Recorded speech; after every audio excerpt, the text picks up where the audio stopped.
Oh, hello, hello, hello. Welcome to Wine and Waste for the month of August. We are here. I am Shawn Gray.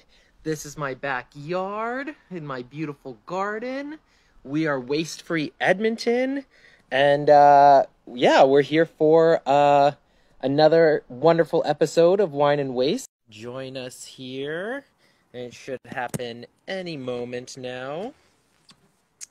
But yeah, I'm so happy to be back. Emma, hi! Happy Wine and Waste! Yes! First Wednesday of the month. It's Wine and Waste. My jaw I'm dropped when back. you showed your garden over your back. Like, I know. Did you see it? It's huge. It's crazy. I love it. Yeah, Also, it's I'm kind of excited to see you too. You're right, we missed you last month. I know. Biz filled in for me. She it looks like she did a great job. Yeah, And it looks like the two of you had a lot of fun. And our blog post is now up from the last month. So last month we were talking about ways you can repurpose your old garbage bin throughout this cart rollout that's happening in the city. So if you guys missed Wine and Waste last month and are tuning in now, please head over to wastefree.ca. We've got the blog post up with 15 things you can do with your old garbage carts. But it's great to see you again, Shawn. Welcome back. Yeah, it's so nice to be back. You know, I always love sitting down and chatting with you. I love promoting Waste Free Edmonton and being a part of Waste Free Edmonton. We're doing such great work in the city, and we're going to continue to push waste reduction in all avenues. And so that's why I'm really excited tonight to talk to you about yard waste. Yes, because I know we both love spending time in our yard. So this is going to be a fun one. I feel like this is a good preemptive episode as well because, I mean, yard waste is something that happens all throughout the year, but it's really big in the spring and in the fall. And so we're kind of doing this episode before the big fall cleanup. And so hopefully we can have some tips and tricks for everyone out there who's got a yard to clean up and got all yard waste that they want to get rid of. And so yeah, I think this is a very punctual conversation to have because I think if we would have had it in September, it might have been a little too late. Well, yeah, because the two next pickups anyways, I don't know if it's the same everywhere in the city, but for my neighborhood anyways, it's not till September that yard waste is being collected again. So ideally, it's one of the reasons we wanted to do it in August is to help everybody kind of manage their yard waste, reduce their yard waste, and know what to do with it when it's not being picked up on a weekly basis anymore. Yeah, especially somewhere like in the city of Edmonton where you are now only getting 4 pickups, 2 in the spring, 2 in the fall, and the rest of the time it's kind of the onus is on residents to take care of their yard waste themselves. It's a big change for Edmontonians, so hopefully we can help you all navigate that. Yeah. Speaking of, when we say yard waste, what comes to mind? What does that mean for you, Shawn? Yeah, so I think yard waste can encompass a lot of different things. The best way I describe it is yard waste includes all of the organic material that is generated from a residential home or like a residential building. There is also commercial yard waste. So if you have a landscaping company come in and take care of your yard, or like a business has like a garden in front or a big lawn in front of their business, but it's organic material generated from residential homes.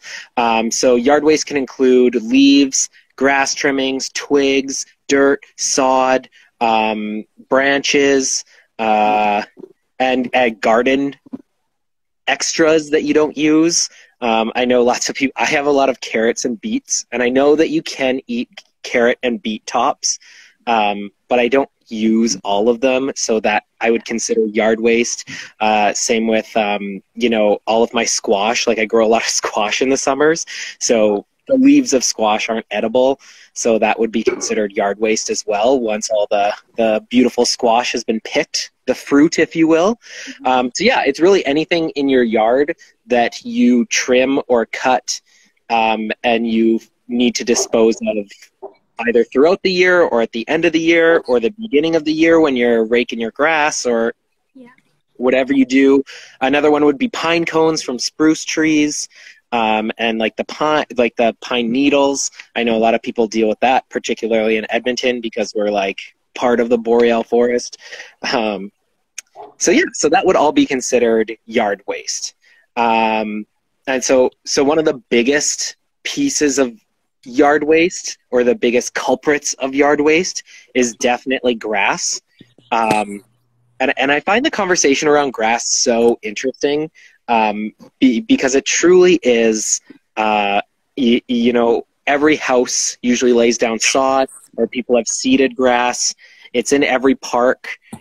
It's in like most schoolyards and school grounds are grass. And I think that it serves a purpose to an extent. But maybe I think we have a little bit of a unhealthy obsession with grass. And so I know that for a long time, everyone just cutting their front yard, cutting their backyard, collecting all of that grass, and then putting it in the garbage.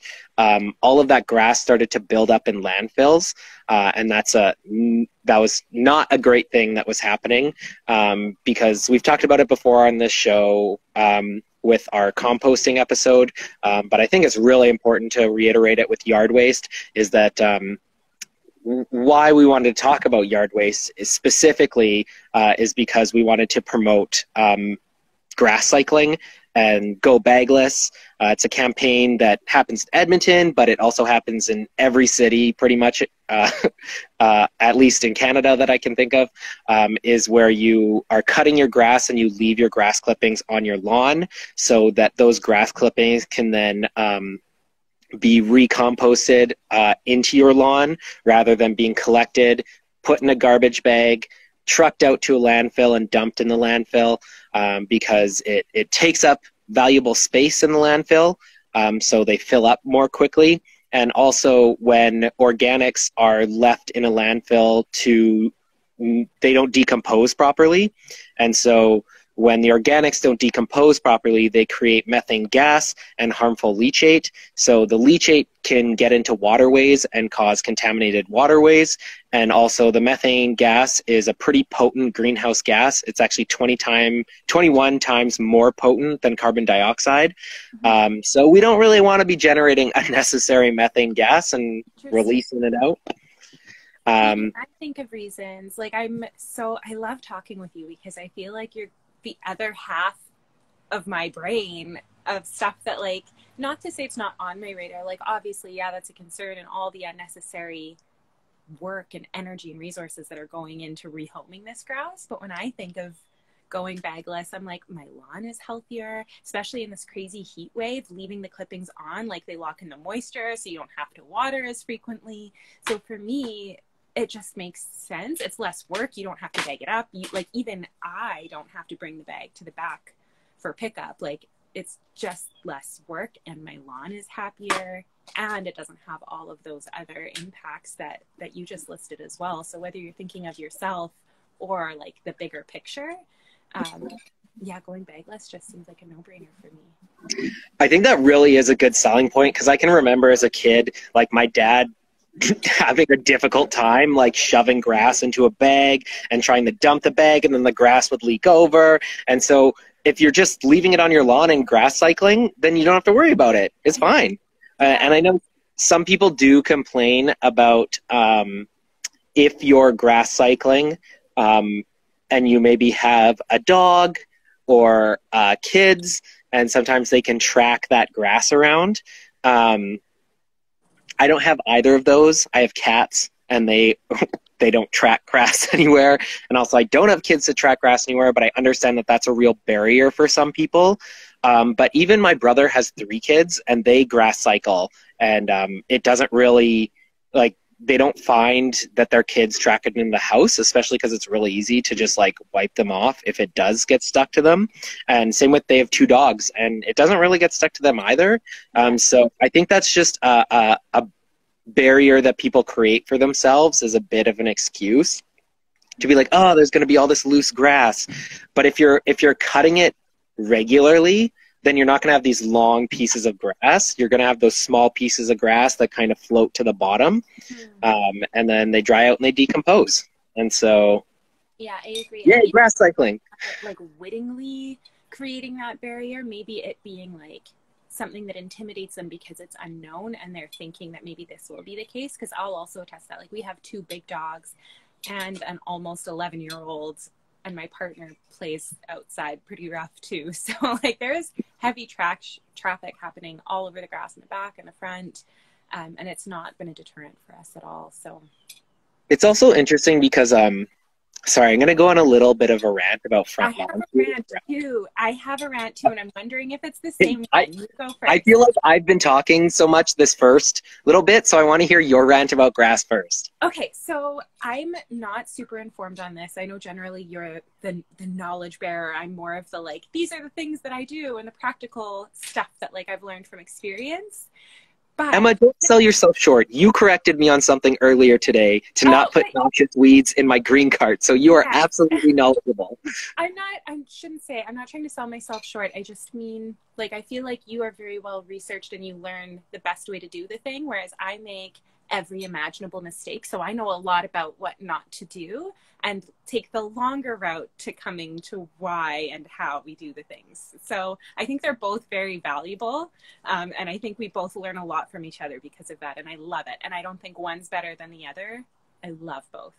But I'm just prefacing it with that because I haven't done all of the research. And especially when it comes to, like, history, I like to know the answers and know the thing. But one of my girlfriends was recently talking to me about lawns and how they're a social status, and basically by having grass for your front lawn, you're saying, I'm too rich to look at this as viable land. I'm too wealthy to grow something. I'm too wealthy to work this land.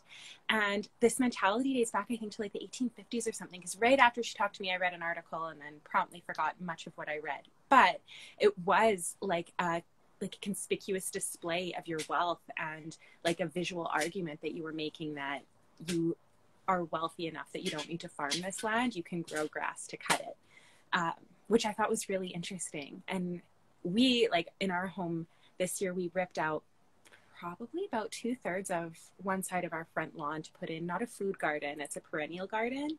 I wanted a food garden, but either way, we're really happy with that decision, and it's making me look at the rest of my grass and wonder, what else?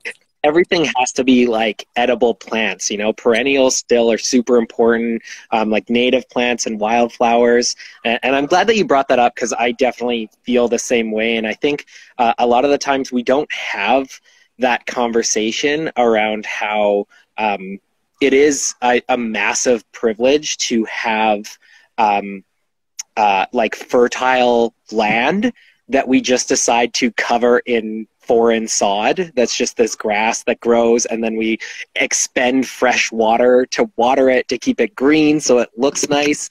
Usually lawns, like front lawns that are pristine, don't get used ever, so it legitimately is just for the aesthetic. And so you know, I've had these conversations for a couple years, but I'm really happy that a lot of my friends now who maybe didn't realize this before have been having this conversation with me. And right now in Canada, we're really having this national dialogue about reconciliation.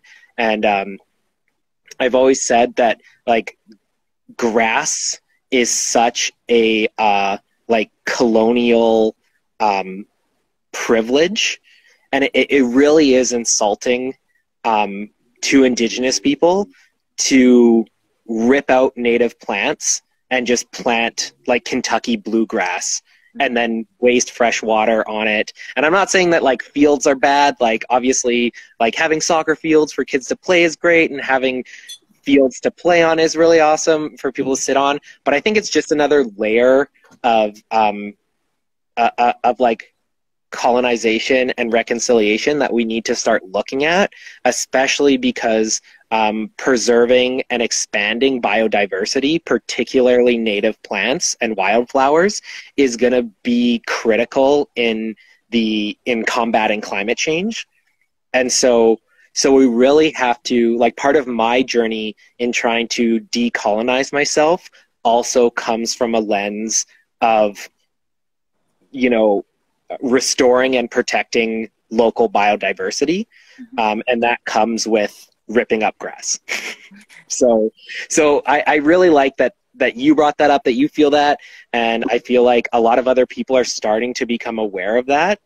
Pam just made a comment here. Contact your local agriculture or weed control sectors.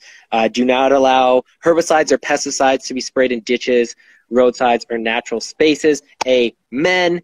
And I tell everyone, like I actually, so my partner Jacob, when we started dating, he wasn't super into plants or anything, like just didn't really pay attention to that stuff.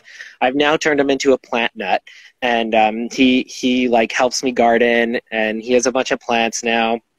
But I was, when we started dating, I was really up in arms about Roundup. And so like, I was like, I'm going to go to Home Depot, and I'm going to go to Canadian Tire, and I'm going to label this is poison on all the Roundup and all this stuff, and like this kills the bees. And he's like, don't actually do that. And I was like, but I want to, but I won't.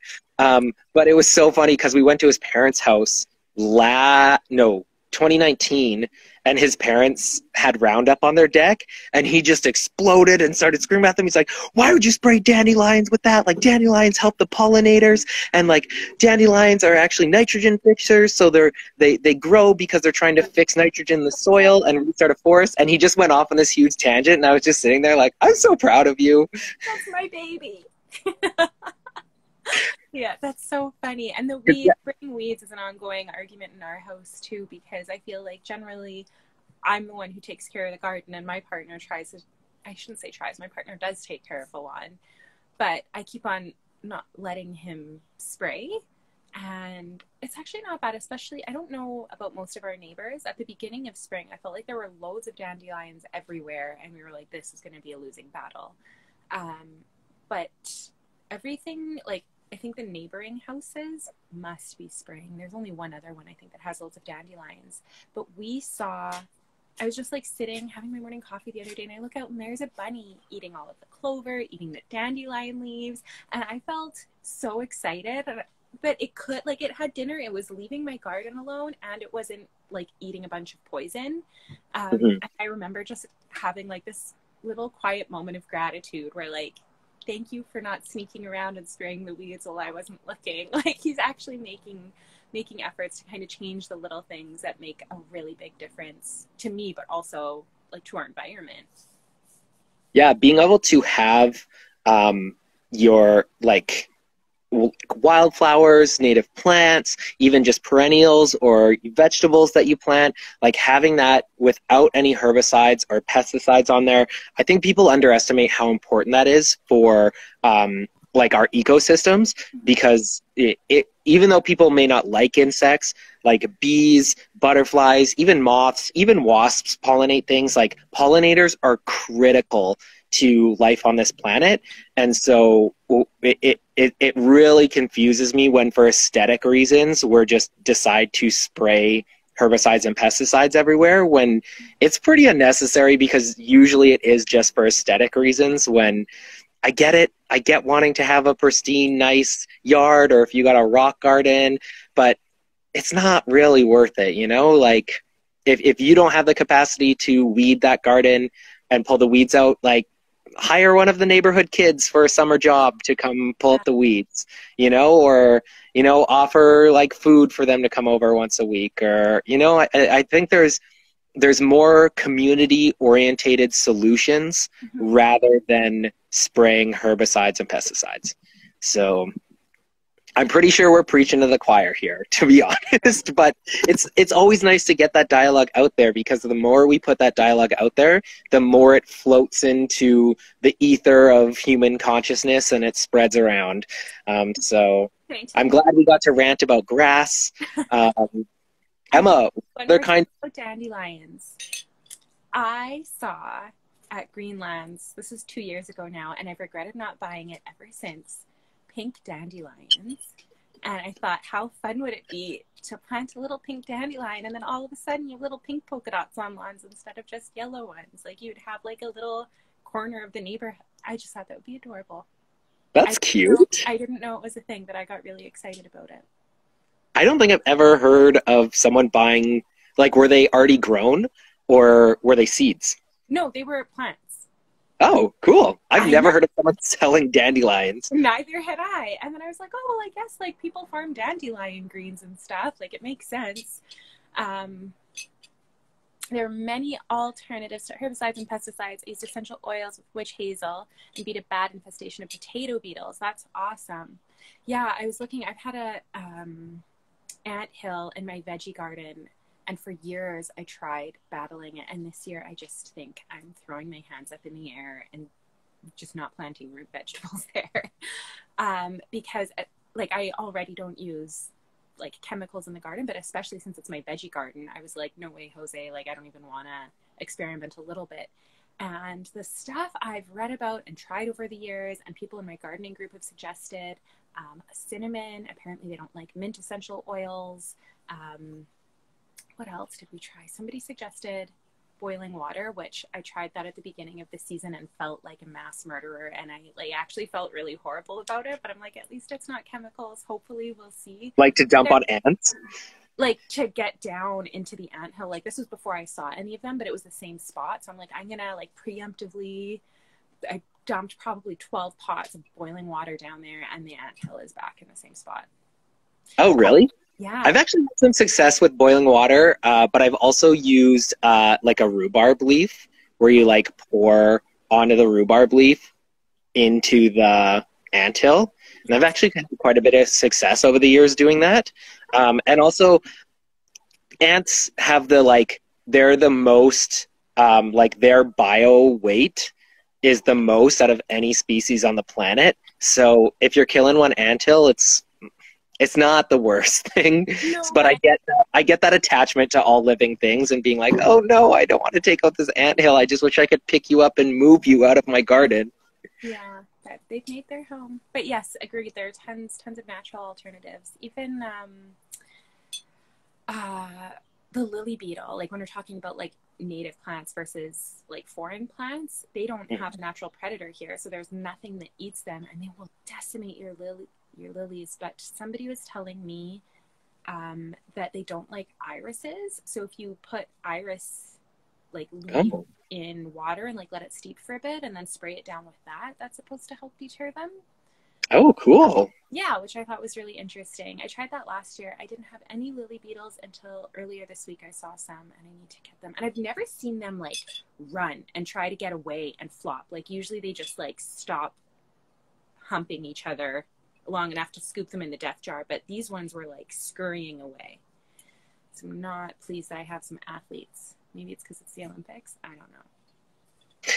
So while we're on the topic of grass quickly, I did have some stats. I was really trying to dig up how much grass ended up in the city of Edmonton landfill, but I couldn't find that number in my research. And if I ever do end up finding it, I'll post it through Wine and Waste or Waste Free Edmonton. But diverting just grass away from landfill, the city of Edmonton estimated that would save the city $30 million a year, just because that's how much grass has to get trucked out to our landfill. And so just like the cost savings of like labor, gas, and picking that up, it was like $30 million a year. So that's pretty sweet. And also in 2019, at the same time that they were making this estimate, the city estimated, and this is composting, so it's not just grass, but that includes all of yard waste and also food scraps, but they estimated that close to half of the waste that is generated in the city and ends up in the landfill was compostable. Yeah.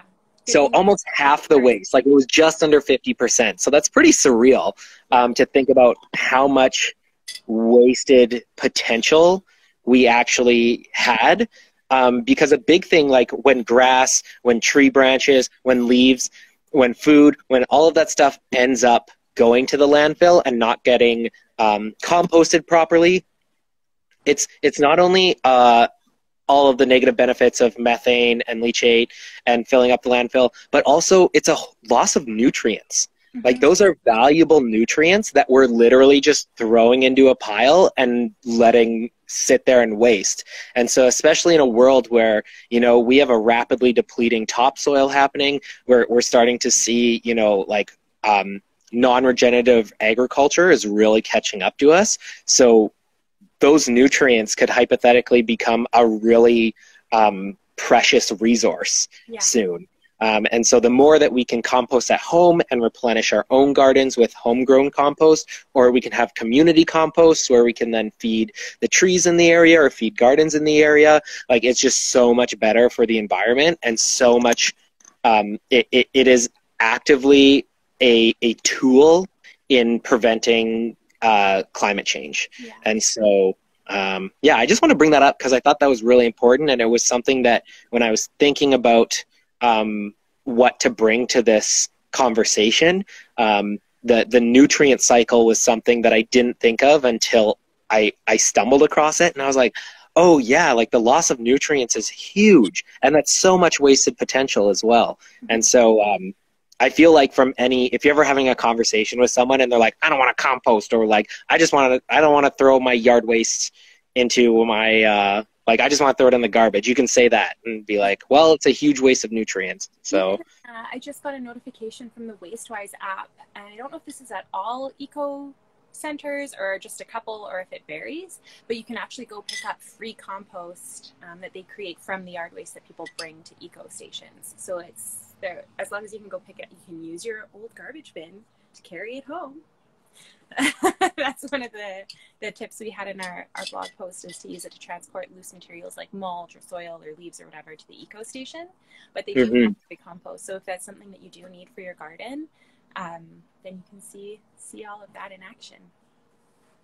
I just want to bring something up that Pam had said, and it's not really on the topic of yard waste, but I think it's important to just like bring up. Pam kind of said like one simple thing you can do is to not buy bottled water to save plastics from ending up in the ocean. And even though that's not about yard waste, I think that's an important thing to bring up.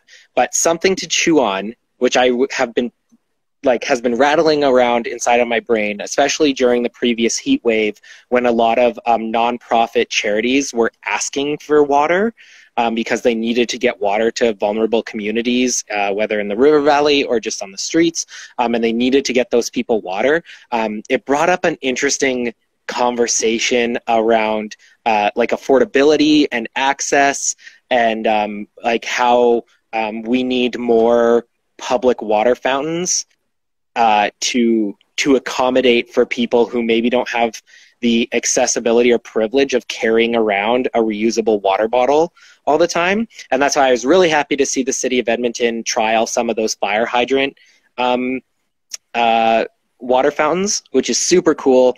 But yeah, I just wanted to bring that up because Pam had brought it up, because it's something that I absolutely agree with, but it just like, it like circles back into all these things about we also have to think about waste in terms of privilege and social economical issues, because sometimes waste reduction can be a very privileged thing. And so, but yeah, don't worry, Pam. Don't apologize. Waste for Edmonton is all about waste reduction across the board. But we'll try and jump back into yard waste here, because that was the topic we were talking about. We can tie water back into yard waste, though, because the easy way that we can reduce the water that we're consuming is just by gathering rainwater. So if you don't have a rain barrel, you could purchase one. I know lots of...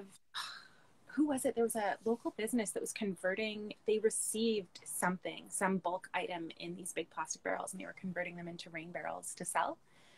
So reducing the amount of waste that they created in that way. Or people have been upcycling their old garbage bins that are no longer in use. You can flip the lid upside down, cut a hole in it, put some mesh in it, and turn the top of the lid into one that will actually catch your rainwater.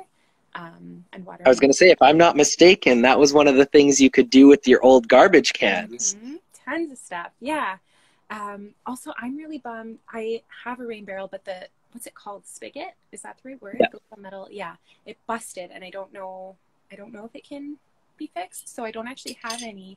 And I was so excited because we're finally in a season where I don't have to distill my water for my carnivorous plants anymore. I can collect rainwater, and I don't have any rainwater. So I need to get on that barrel system. Well, yeah, Pam brings up a good point too. Like this summer, we've been pretty lucky to have some pretty rainy summers the past couple of years, but it's been a bit more dry this year. And yeah, so we haven't had the privilege of getting as much precipitation as we have in kind of the last 3-4 years here. But you know, I guess we're pretty lucky that we don't have too many forest fires around us here in Edmonton, even though we get some smoke sometimes. And I also know that especially in southern Alberta, and I know Manitoba, they're really struggling with drought right now. So thoughts to all the farmers out there who are praying for rain. But yeah, having rain barrels is a huge added benefit so that you're not wasting any water, especially if you need to water your plants anyways. Mm-hmm.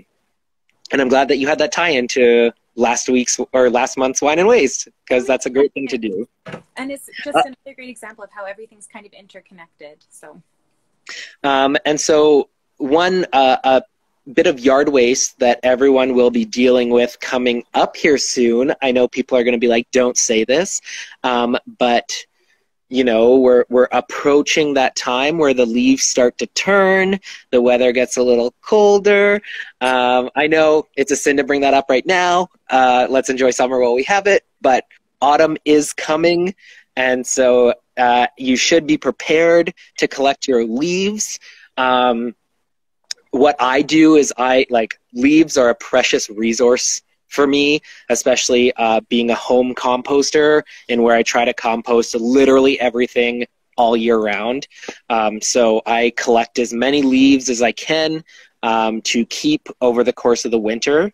And that's honestly what I'm going to use a couple of my old garbage bins for, is I'm just going to fill them with leaves and put them next to my compost, so that whenever I'm taking my indoor composting to my outdoor compost, I dump all the food scraps in, and then I grab a couple handfuls of leaves and I mix it all up. Because when you're composting at home, you want equal parts greens, which is nitrogen, so that's all your food scraps, to equal parts brown, which can be your leaves or brown paper bags. So that's why what I do with all of my leaves in the fall, I collect them all and I keep them all winter long and use them for composting. But you can also, now we have green carts, so you can throw them in the green carts. I know some community gardens do a lot of composting, so sometimes they welcome donations of leaves. But I don't know, Emma, what do you do with your leaves in the fall? In the past, we bagged them in like the brown paper bags and sent them out for a collection. Yeah, I don't know. I'm just looking at how sad my compost bin is. That's one thing. It's kind of a double-edged sword. I've been really excited to get my waste cart, but I've noticed that since we've had it, I haven't been keeping my organics for home compost, because the spot under my sink where I used to keep my bin to fill my compost bin with is the one where other stuff is going into now. Like that, I don't eat meat, but the boys still do. So if there is ever any of that, that's going in there, which you can't compost. So it's just all going in the green cart. So my compost bin has actually not been used this season. We haven't, raked or anything. Yeah, it hasn't been used. So green bin right now. Also, I'm not in love. I think I told you when we were talking about composting in the past that it's one of those tower ones where you just put everything up, and it's not ideal for me. I find it really difficult to harvest. So I'll honestly never recommend those to people. Yeah, after having this one, like I used to love that I had it, but now the more I learn about composting, the more I realize it's impractical. And I don't know what's going to happen with it. I don't know if I can convince my partner to build me one kind of like your setup that you've got. I would love that. You okay? Just choking on water. I was like trying to like suppress it, and then it just made it worse. Oh. Yeah, so yeah, my leaves they've been getting sent out. When I had my compost, we did add them in, but I don't know what I'm going to do this fall because my compost hasn't been active. So if you need some extra leaves. I take all the leaves I can get my hands on. But yeah, what else? I do have a couple, because we can talk about how I did this, creating as little waste as possible, but I mentioned we just re-landscaped our front yard, and we started this before we got the waste carts. And now we have the waste cart. So I still have some brown paper bags of yard waste that like pre-exist having my green cart. So what I've been doing is every week after we fill like whatever food waste we have, which honestly has just been like the little green bucket. We haven't done more than that in food waste in the time that it gets picked up. So that's at the bottom. Then I just dump a yard waste bag on top so that it gets sent out that way instead of bringing it all to the eco station. I'm hesitant though. I just did a little bit of weeding yesterday and my partner's going to kill me. I just have weed piles all over the cement because I know you're not supposed to put noxious weeds in there. And I don't know if is bindweed a noxious weed or is it just a giant pain in my ass and I hate it? I couldn't tell you that off the top of my head, to be honest. Yeah. That's a WasteWise question or the city website. Yeah, I'm just going to Google, is bindweed a noxious weed? And I'll have my answer. I just haven't done that yet. Yeah. And we got because I know different municipalities have different noxious weeds. Yeah. Yeah, there's a really comprehensive list. There's like this big giant like PDF online that's super informative for what is and isn't in Edmonton or Alberta. I don't remember. But yeah, so I haven't been putting it in my bin yet because I don't want to poison some perfectly good compost with my bindweed if it's a noxious weed. Yeah, that'll be no fun. And I also wanted to talk about maybe a more like you'll only have this yard waste if you have the trees for it, but I know that sometimes fruit from trees can be an obnoxious yard waste for a lot of people. And so I wanted to talk about that a little bit because there's some interesting alternatives that you can do, but also a quick little tangent. While I was working today, I came across one of the few apricot trees that grow in Edmonton. And so a lot of the apricots had already been picked, obviously, by the resident who lived there. But there was a couple like outside their fence in the alley. So I kind of like quickly squished them and took the seeds. And so I got about 4 or 5 apricot seeds of the ones that are like acclimatized to Edmonton. So I'm going to try and seed them. I'll keep you updated. I'm really hoping that I can grow apricot trees. It probably won't fruit for like 20 years, but even if I can grow it, I'll be so happy. Oh, it'll be so amazing. I would just say my aunt has an apricot tree and it's been dying for years and has never produced fruit. And I'm like determined to find a way. So I did some reading and some of them, because there are some trees where you need like a pollinator buddy. So like the same fruit, but a different variety. And with some apricots that are hardy to our climate, you can actually use a Nanking cherry shrub as a pollinator. Yeah. Cool. That's good to know. FYI, if you germinate and plant it, maybe put a little stone fruit next to it. Like this tree behind me is a Schubert cherry, a choke cherry. And I think the berries are edible, but I've never eaten them. I leave them for the birds. It's better to be on the safe side, but sorry? I was going to say also, it's been a wonderful year for cherries. I've been seeing people just have the most beautiful, full, lush cherries, and they're probably bigger than I think I've ever seen them this year. I don't know why that is, because it's not like we've got a bunch of precipitation, but maybe they just thrived in the heat wave or something. Yeah, so anyways, fruit. Because a lot of people, you can't always, sometimes the fruit's not edible, so it just falls onto your lawn. So you can either compost that if you have too much of it, go into your green cart. And also, if it is an edible fruit that, say, you're an elderly couple, you don't have the capacity to eat all these apples, there is a thing in Edmonton called Operation Fruit Rescue. That you can phone them up, you can contact them, and they have a team of volunteers that will come out and collect excess fruit and either turn it into jams or find a good home for it, or sometimes they take it to shelters, which is really great. So yeah, that's called Operation Fruit Rescue. They're really great, really nice people. They have delicious jams when they do make them, because then they usually sell them at farmers markets. And so, yeah, that's a good way if that you have edible fruit and you need to get rid of it. That's a great way to do it.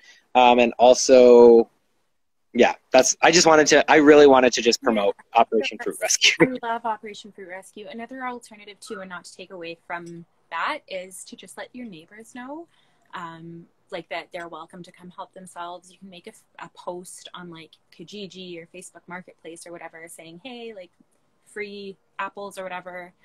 If you only want people to take from one tree, just let them know.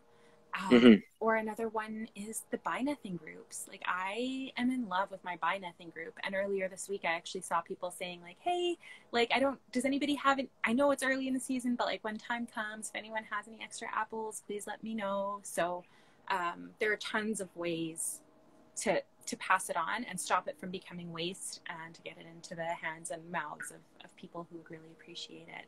And it really helps build community, I find too, when you source things out that way. Yeah, and I think it was you who told me about Nextdoor, which is like a super cool app that connects you to people in your neighborhood.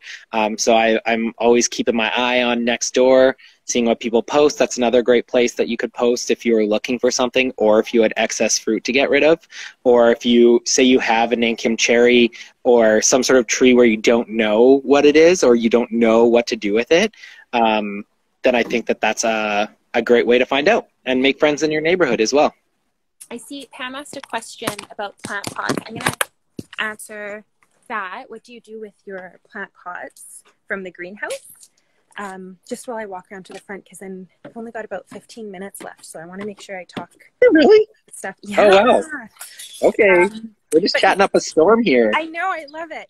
The greenhouse, I feel like I've zoomed in my camera somehow, and I don't know what I did. The nursery pots from greenhouses, some greenhouses have a pot exchange program. Like, I was out at Coleman's, and make sure the dogs don't escape, and they have a take a pot, leave a pot bin in their front. And so if there's ever any extra pots that you have, you can put them there, and other people can just pick them up on their way in to the shop or out of the shop. Those also often get listed in buy nothing groups, Kijiji, Marketplace, all of those things. I'm in a plant trading group, which I love.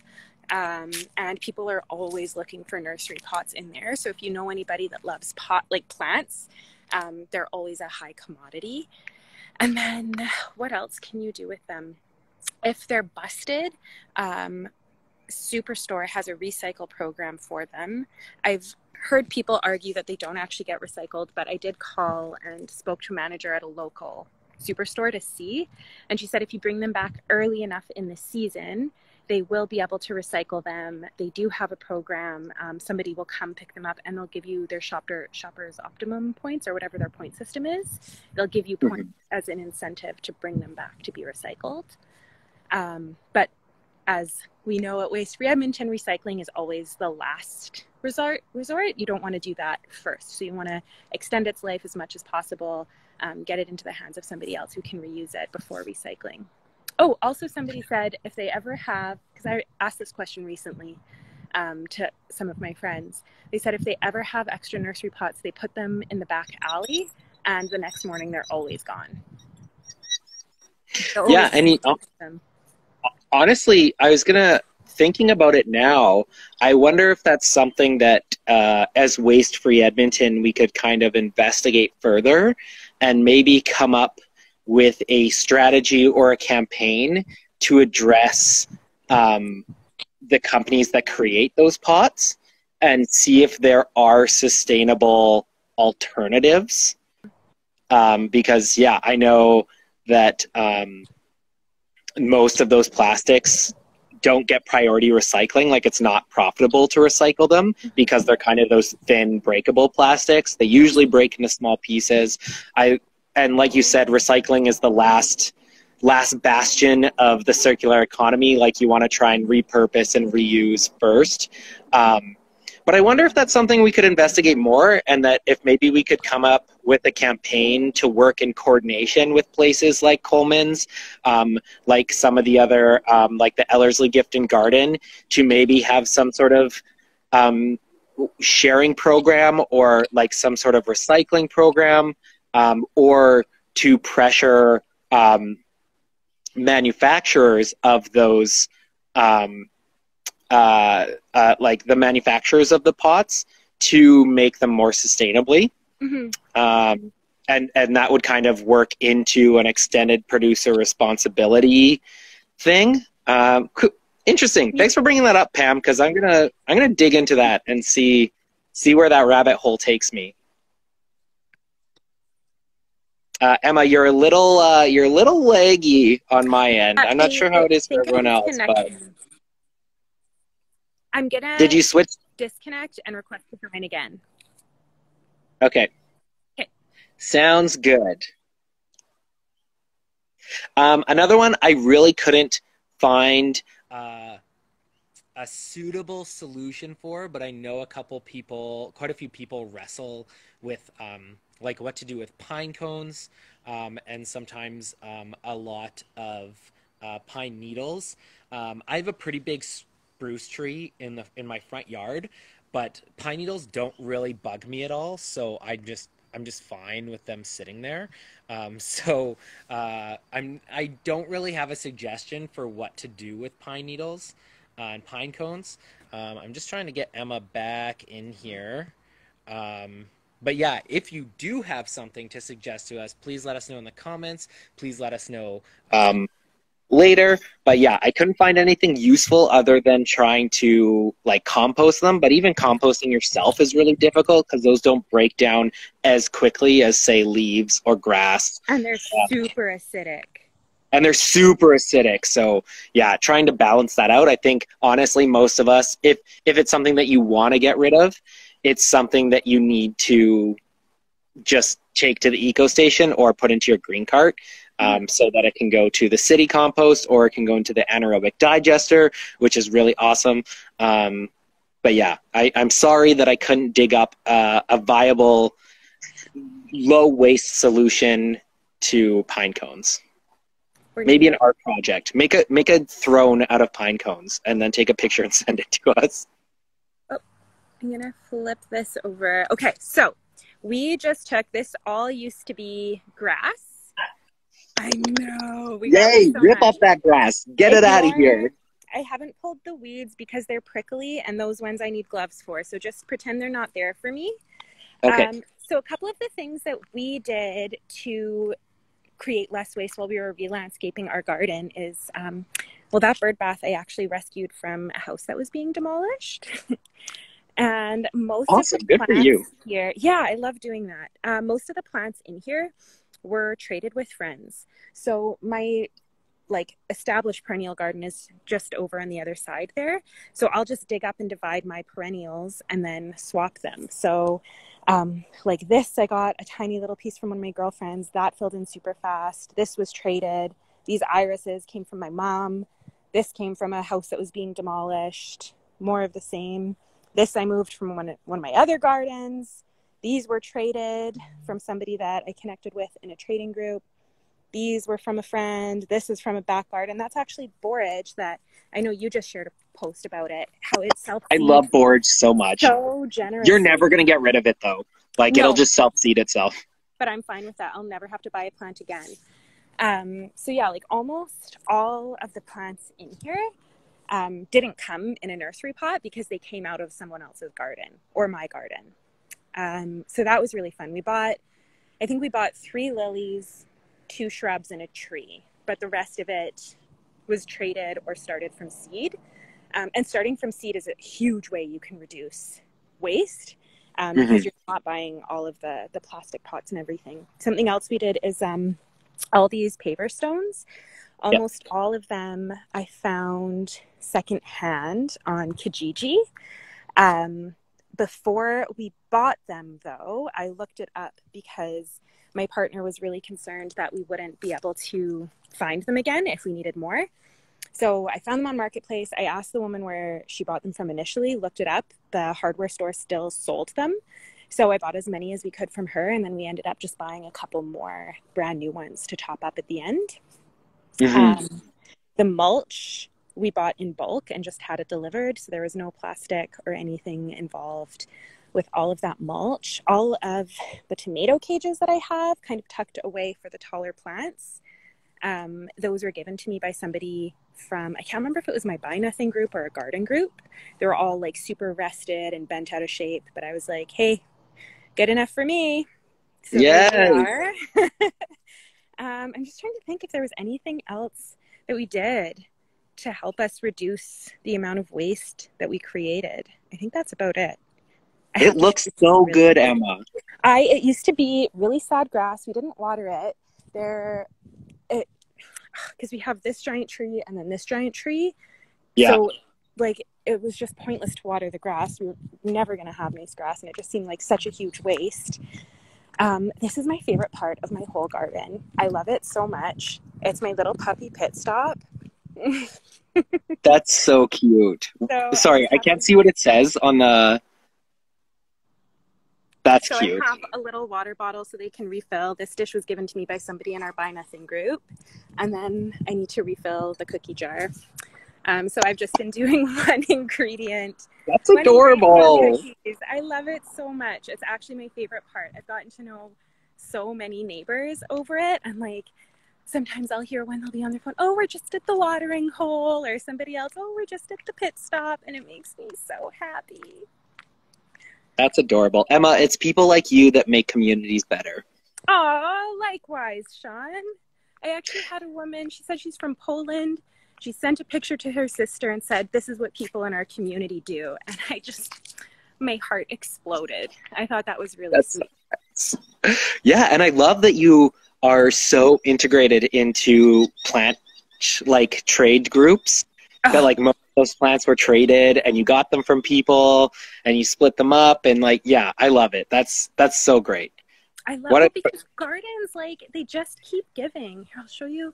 It's not really to do with yard waste, but my sad garden that gets depleted because perennials need to be divided every couple of years, right? So instead of... Yeah, no, for sure. I found out some people that I know, like people that my mom knows really, neighbors in her community, when they divide them, they were throwing them out. And I was like, what? Yeah, like established plants. So these are my lovely weed piles I was talking about earlier in case you thought I was lying. All of the plants in here are the ones that I'll just dig up and divide and give half of it to somebody else, and then they'll give, and you can never really tell, like it's always just as full, except for lavender that didn't come back. But like if you just pinch a little bit out of your garden to share with somebody else and they do the same, like once you have a plant, I feel like you never need to go out and buy another plant. Always find first. Yeah, I'm actually, that's what I've kind of always loved. Like, as much as I wish that I could own a house and have a permanent resident, the cool thing about like renting and moving every couple years is that I always leave behind a garden and like a bunch of different perennials at all the different places I go. And so, especially the house I'm living in now, I'm going to be really sad to leave, but whoever moves in, I've like labeled where all the perennial plants are. I've like planted a whole raspberry like bush all along the far fence. There's like lavender, there's Saskatoon berries here now. So that's it's amazing. Just what a nice surprise. Permaculturing every little bit at every little rental property at a time. Yeah, I love that. Even if you don't have a yard, like there's so much that you can do in containers. And yeah, that's not permaculture, but like being in a rental doesn't need to mean that you can't have a garden or grow your own food or plants or whatever it is. There's so many ways around it. And honestly, it never hurts to ask, because every landlord I have ever had, I've asked if I can rip up the grass to plant a garden. And if they don't like it, that I can just like reseed it when I move out. And every time, like every single place I've lived in, and it's probably been 5 or 6 places now, they end up loving the garden and they're like, oh, this is great. This adds to the yard. Like, you take care of it. This is awesome. No, you can just leave it. So it never hurts to ask. Yeah. Oh, I always find. But yeah. Are there any last things that you wanted to say about yard specific waste? Not specifically. I kind of wanted to give out a shout out to Waste Share, that it is a like app website thing that you can go on and find people who are looking for home compost. So if you don't compost at home, You can go onto Waste Share and like look for someone in your neighborhood that is actively seeking more compost. So that's a kind of cool thing to throw out there. But yeah, no, just I wanted to highlight Operation Fruit Rescue. You know, people should get on Nextdoor, the trade and sell, sell nothing groups that you always head into where you can get plants, you can give away plants. I would always suggest to people go check out their community gardens in their neighborhood. Yeah, no, we talked about grass. I think we talked about everything I wanted to talk about. I wanted to promote some stuff. I just want to add one more on to your list. If people are finding that they have an excess of yard waste and like have done all of these things, check with your neighbors. Like because I have those big bags that I was telling you I've been slowly dumping into my food waste bin. One of my neighbors came up and was like, just so you know, like they're not collecting those bags anymore. If you need to dump any into my bin, you're welcome to. So if you're ever stuck in a jam, if you don't know your neighbors yet, it could be a nice way to introduce yourself. If you do, then it's even easier to ask, like, hey, I've got a little bit of extra yard waste, or I just pulled out my giant squash and have all of this green stuff and know where to put it. Like, do you mind if I leave some of this in your green bin? And I'm sure if they have room, they don't have, you know, too much food waste going in, or maybe they are a bag less or they have less. We can kind of help each other out in that way. Sharing is caring. Sharing is caring. It's so cheesy, but it's so true. Mm-hmm.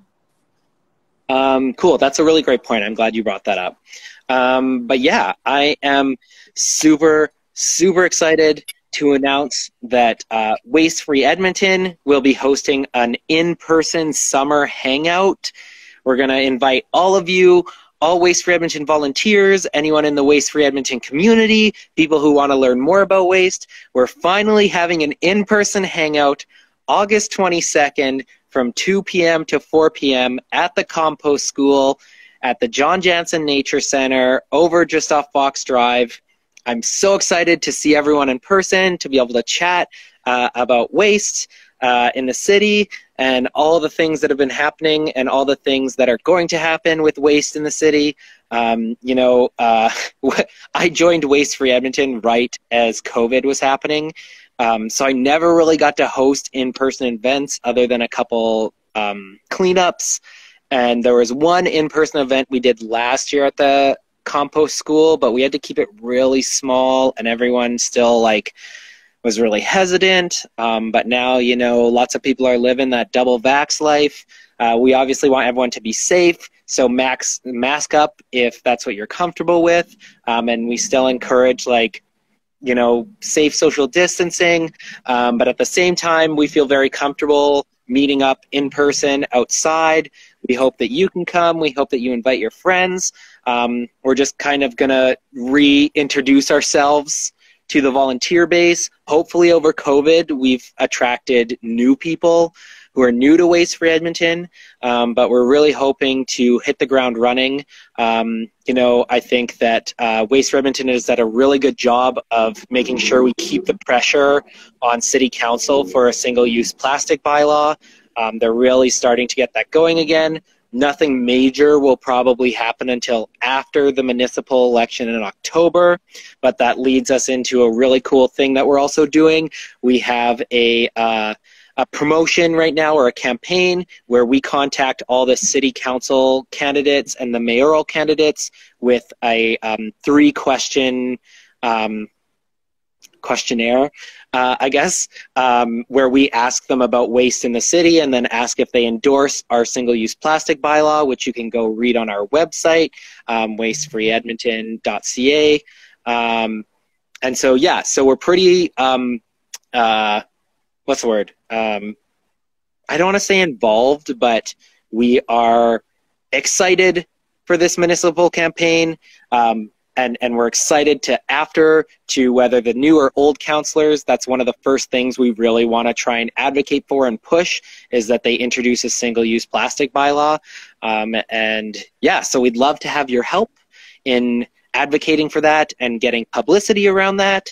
So if you're ever interested in volunteering with Waste Free Edmonton or getting more involved, hanging out with Emma and I more, you can always contact us you can contact me at outreach@wastefree.ca, or you can just contact info@wastefree.ca.